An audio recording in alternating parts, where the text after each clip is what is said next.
Bismillah, Assalamualaikum warahmatullahi wabarakatuh. Alhamdulillah, wassalatu wassalamu ala rasulillah wa ala alihi wa sahbihi wa mawalah.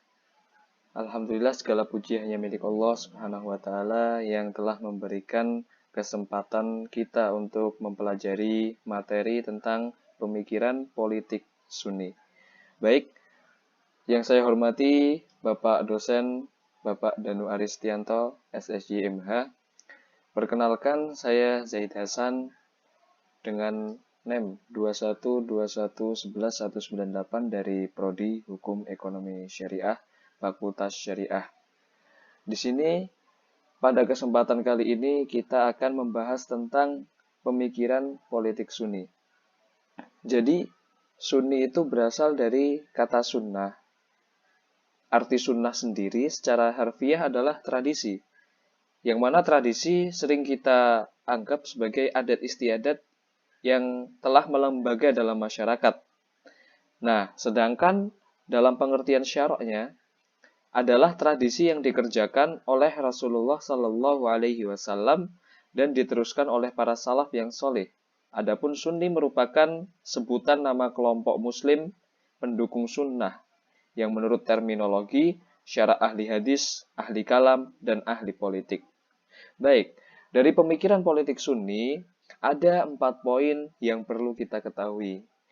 Mari kita bahas yang pertama. Masuk poin pertama yaitu kekhalifahan atau imamah.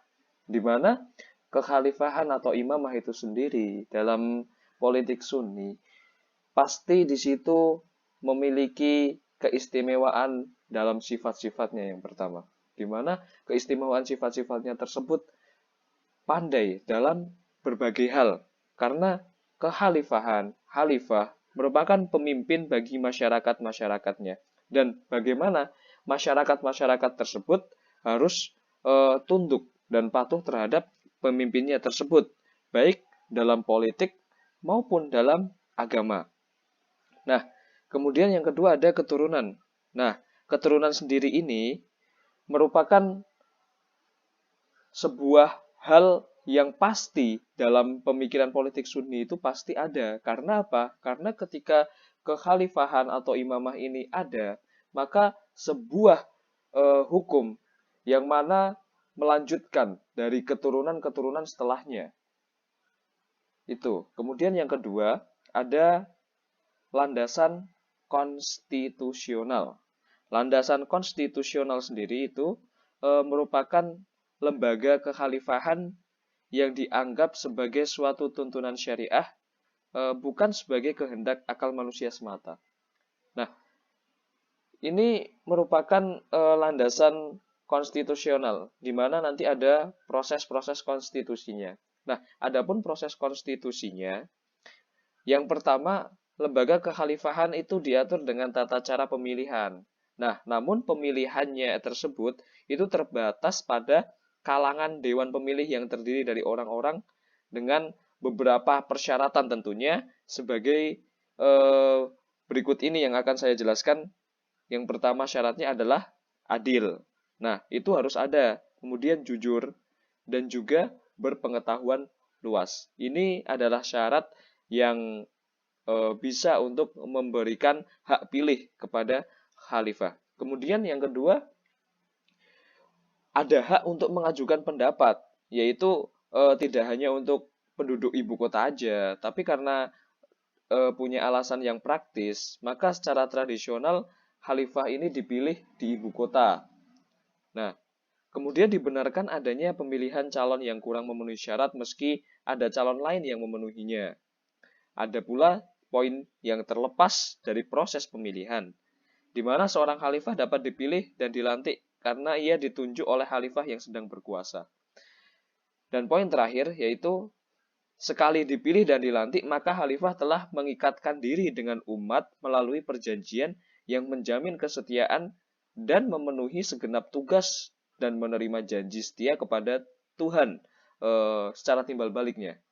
Baik, yang kemudian sebuah syarat dan kewajiban, di mana untuk mengendalikan pemerintahan secara efisien, maka khalifah harus memenuhi eh, kriteria-kriteria, yaitu ada adil, kemudian berpengetahuan luas, sehat mental dan fisik, atau jasmani dan rohani, berani, cepat mengambil keputusan, dan berasal dari suku Quraisy.